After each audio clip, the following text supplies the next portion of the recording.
తెలుగు రాష్ట్రాల్లో నీటి ఎద్దడి నెలకొన్న వేళ కేఆర్ఎంబీ కీలక నిర్ణయం తీసుకుంది.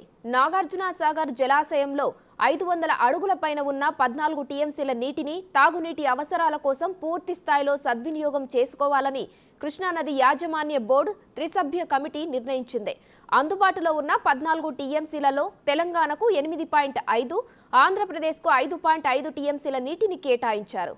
కేఆర్ఎంబీ సభ్య కార్యదర్శి డిఎం రాయ్పురే నేతృత్వంలో హైదరాబాద్ జలసౌధలో జరిగిన త్రిసభ్య కమిటీ సమావేశానికి Telangana ENC Anil Kumar, AP ENC Narayana Reddy హాజరయ్యారు.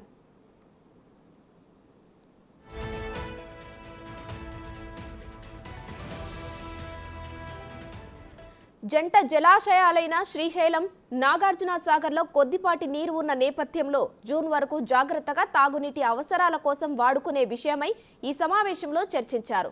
అక్టోబర్లో తీసుకున్న నిర్ణయాలు, ప్రస్తుత అవసరాలపై చర్చ జరిగింది. అప్పట్లో ఏపీకి 45, తెలంగాణకు 35 టీఎంసీలు కేటాయించగా అందులో తమకు మరో 5 టీఎంసీల మిగులు ఉందని, తెలంగాణ అదనంగా 7 టీఎంసీలు వినియోగించుకుందని ఏపీ ఈఎన్సీ పేర్కొన్నారు. సాగర్ నుంచి వెంటనే తమకు 5 టీఎంసీల నీరు ఇవ్వాలని డిమాండ్ చేశారు.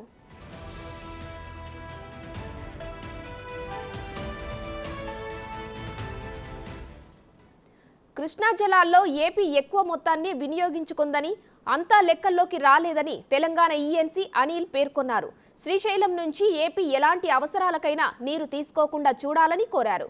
సాగర్ దిగువన తమకు తాగునీటికి చాలా ఇబ్బందికర పరిస్థితులు ఉన్నాయని, ట్యాంకర్లతో నీరు సరఫరా చేయాల్సి వస్తుందని ఏపీ ఈఎన్సీ తెలిపారు. సాగర్ కుడి కాల్వ నుంచి వీలైనంత ఎక్కువ నీరు ఇవ్వాలని కోరారు.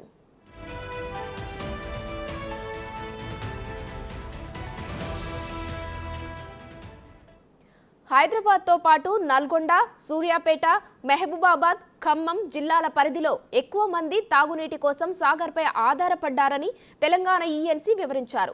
హైదరాబాద్ జనాభాను పరిగణలోనికి తీసుకుని తాగునీటి కోసం ఎక్కువ మొత్తం కేటాయించాలని కోరారు. నాగార్జున సాగర్లో 500 అడుగుల పైన ఉన్న 14 టీఎంసీల నీటిని 2 రాష్ట్రాలకు కేటాయిస్తూ నిర్ణయం తీసుకున్నారు.